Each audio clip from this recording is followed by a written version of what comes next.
Olá, bem-vindo à aula Como montar sua reserva de emergência. Então, para você que não tem a menor ideia, está aprendendo ainda sobre investimentos, ações, fundos imobiliários, né? Acompanha até agora todas as aulas que nós demos, um pouco sobre a história do buy and hold, o que é o buy and hold, vantagens. Agora vamos começar a falar e entrar propriamente dito na montagem da carteira. E o primeiro passo, sem dúvida nenhuma, o que você tem que ter antes de aprender de fato a investir em ações e fundos imobiliários é montar a sua reserva de emergência.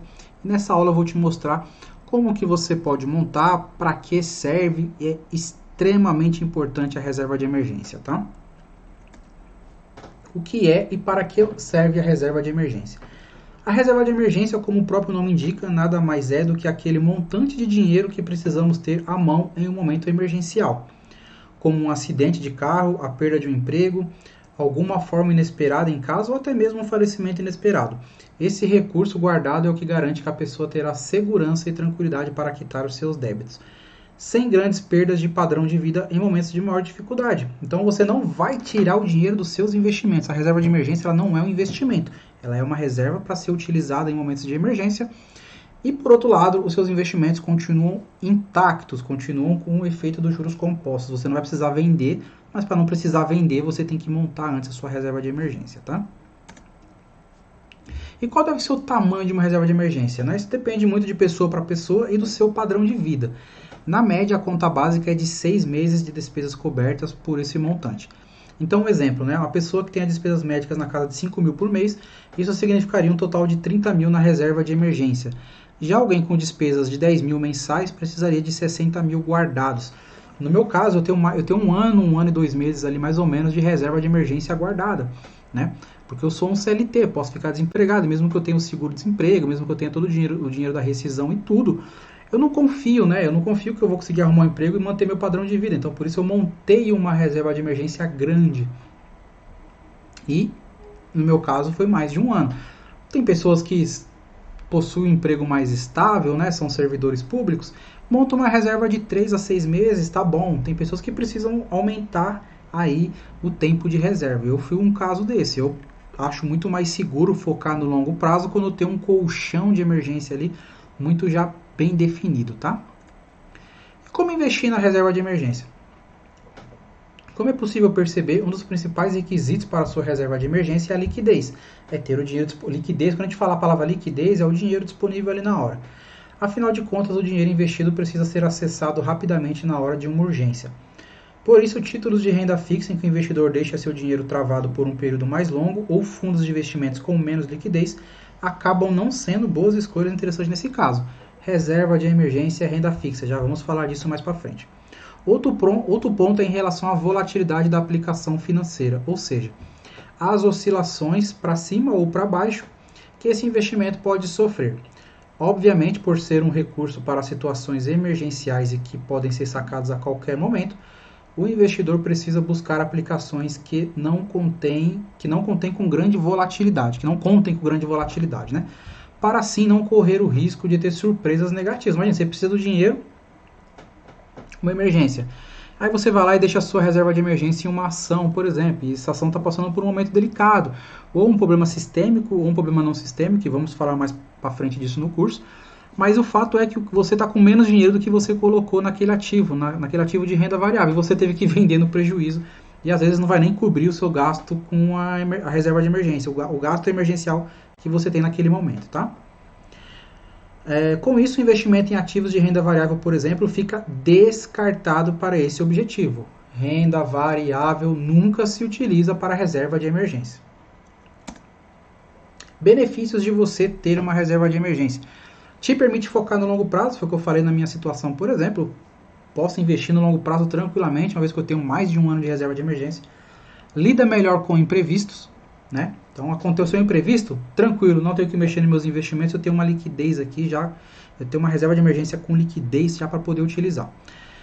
É o primeiro passo para começar a investir, né? Então, quando começa a montar a sua reserva de emergência, você já vai obtendo a disciplina, já vai obtendo os primeiros passos para aprender a investir e aprende a poupar dinheiro. E o poupar faz parte da estratégia buy and hold.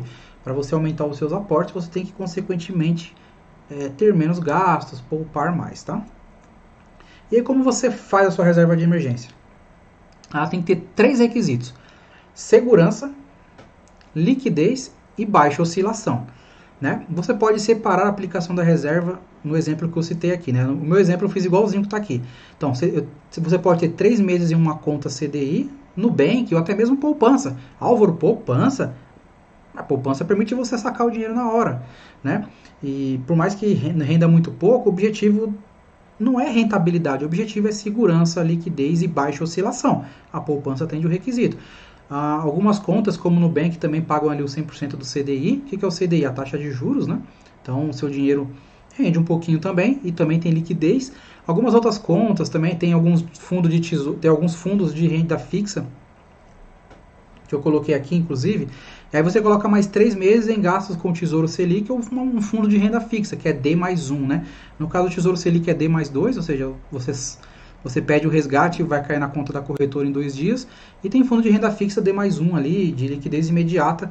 Aí você só tem que olhar lá depois como funciona a questão do fundo. Vamos ter uma aula mais para frente sobre isso também. Tá? Então você pode separar. Por quê? Você não precisa ter 6 meses ou 1 ano da sua reserva de emergência em apenas uma parte, né? Colocar tudo na poupança? Talvez não é necessidade, né? O que vai acontecer de tão grave para você ter que sacar 1 ano de reserva de emergência ou 6 meses, né? Então você pode fracionar em mais tipos de investimento, né? Numa conta, numa poupança ou até mesmo num fundo de renda fixa. Se precisar, você tira do fundo e transporta depois. Então, por exemplo, você precisou usar os 3 meses que estava na poupança. Você pega os 3 meses que estão nesse fundo de renda fixa e transfere para a poupança, você faz o resgate dele e coloca lá por questão da liquidez. E depois você vai repondo novamente esses 3 meses que você precisou usar da reserva de emergência no fundo de renda fixa ou no Tesouro Selic, Tesouro IPCA, etc. Tá? Então é muito importante você montar a sua reserva de emergência. É possível que você invista e ao mesmo tempo vai montando a sua reserva de emergência. Eu fiz isso, então eu não fiquei 1 ano parado montando a minha reserva. Metade do dinheiro eu montava essa reserva de emergência, não mexia de jeito nenhum, ia montando. E a outra metade do dinheiro, a outra metade do aporte que eu fazia mensal, eu comprava ações e fundos imobiliários. É possível você fazer isso, tá? Só tem que tomar cuidado para você, de certa forma, não se empolgar e vender. Muitas pessoas fizeram isso nessa crise, né? Venderam a reserva de emergência para comprar ações porque achava que estava muito barato. Então não faça isso. Quer fazer isso? Coloque um dinheiro chamado reserva de oportunidade. Tá? Vamos falar disso mais para frente. Uma reserva de oportunidade é diferente de uma reserva de emergência. Na reserva de oportunidade, você vai ter um dinheiro em renda fixa para você utilizar em momentos que o mercado estiver em baixa, né? Que as ações caírem muito. A reserva de emergência não, você nunca vai mexer a não ser que seja emergência. E o fato do mercado cair não é uma emergência. Aí o mercado caiu, veio uma pandemia, você perdeu seu emprego, cadê sua reserva de emergência, né? Ou deu um problema médico, algo assim. Então é possível você em paralelo vir investir e montar sua reserva de emergência. O que você não pode fazer é não ter uma reserva de emergência, tá? Mais para frente, no próximo módulo, vamos falar sobre renda fixa e aí lá tem algumas opções para você também utilizar a sua reserva de emergência, tá bom? Então te espero na próxima aula.